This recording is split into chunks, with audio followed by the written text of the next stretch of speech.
ఈరోజు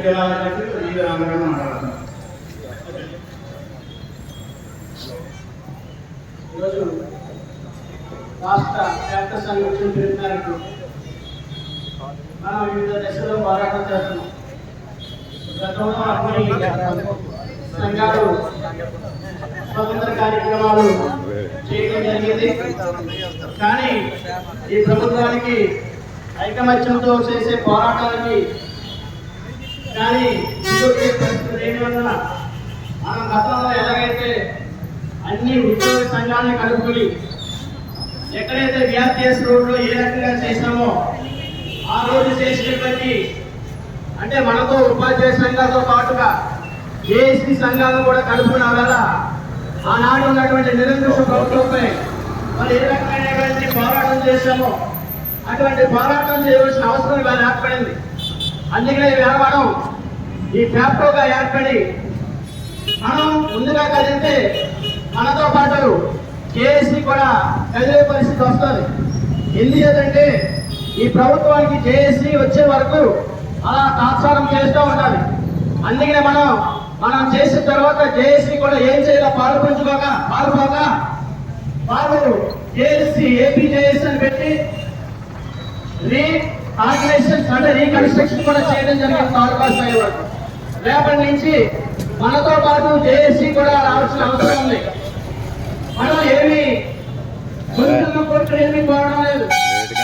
ఏదైతే ఈ ప్రభుత్వం ప్రతిపక్షంలో ఉందో ఆ ప్రతిపక్షంలో ఉండగా చేసినటువంటి వాగ్దానాలు ఏవైతే ఉన్నాయో ఆ వాగ్దానాలు మాత్రమే అదే న్యాయమైనటువంటి వాగ్దానం, అదే న్యాయమైనటువంటి డిమాండ్లు కూడా ప్రభుత్వానికి తెలుసు.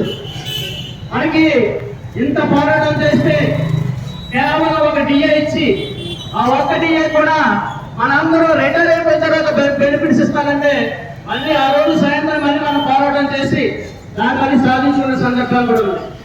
మరి అటువంటి సందర్భంలో అటువంటి పరిస్థితుల్లో ఈ ప్రభుత్వం మన సుబ్బరాయుడు నిద్రపోతున్నట్టు నటిస్తుంది తప్ప నిద్రపోవడం లేదు. కానీ మనం నిద్రపోవాల్సిన పరిస్థితి మనకి ఈ రోజు వచ్చింది. మనకి ఏదైతే పిఆర్సీ 5 సంవత్సరాలు అనుకున్నామో 5 సంవత్సరాల పిఆర్సీ 8 సంవత్సరాలు వచ్చేసింది. ఇప్పుడు ఇంకో సంవత్సరం అయితే 9 అంటే గత ప్రభుత్వం ఏదైతే 10 సంవత్సరాల పిఆర్సీ అందో అది మనకి వచ్చే పరిస్థితి వస్తుంది. ఈ రకమైనటువంటి గత ప్రభుత్వం విధానాన్ని ఈ ప్రభుత్వం అవలంబిస్తుంది తప్ప ఈ ప్రభుత్వం ఏది మరి ప్రజలకు ఇచ్చినట్టు వాగ్దానాలు ఏది అమలు చేసేదని చెప్తుంది. కానీ ప్రజలకు ఇచ్చినట్టు సంక్షేమ పథకాలు అమలు చేస్తున్నారు.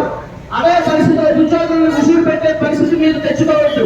గత ప్రభుత్వంలో ఉద్యోగులకి ఉపాధ్యాయులకు చేసిన నష్టం ఏ రకంగా అయితే ప్రభుత్వాలు కూడిపడి ఎదిగినటువంటి ఈ ప్రభుత్వం గతంలో కూడా ఏ రకమైనటువంటి ఉద్యోగులకు అన్యాయం జరిగితే ఏం జరిగిందో కూడా సరిచూసినటువంటి ఈ ప్రభుత్వం ఈ రోజుకైనా కళ్ళు తెలిసి ఖచ్చితమైనటువంటి ఉపాధ్యాయుల న్యాయమైన డిమాండ్లను పరిష్కరించకపోతే మరింత ఉద్యోగం భవిష్యత్తులో చేస్తాం.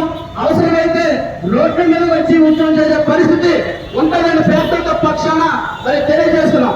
భవిష్యత్తులో ఏ నిర్ణయం తీసుకున్న పేదల పక్షాన మన అందరం ఐకమత్యంలో పోరాటం చేసి ఈ ప్రభుత్వంతో మనకు న్యాయంగా రావాల్సినటువంటి రాయితీలు పిఆర్సీ అవ్వచ్చు, డిఏ అవ్వచ్చు, అలాగే ఐఆర్ అవ్వచ్చు, ఇవన్నీ మన సాధించిన వరకు పోరాటం కొనసాగిస్తామని తెలియజేస్తూ మరి అవకాశం ఇచ్చినటువంటి ప్రభుత్వ చైర్మన్ ధన్యవాదాలు.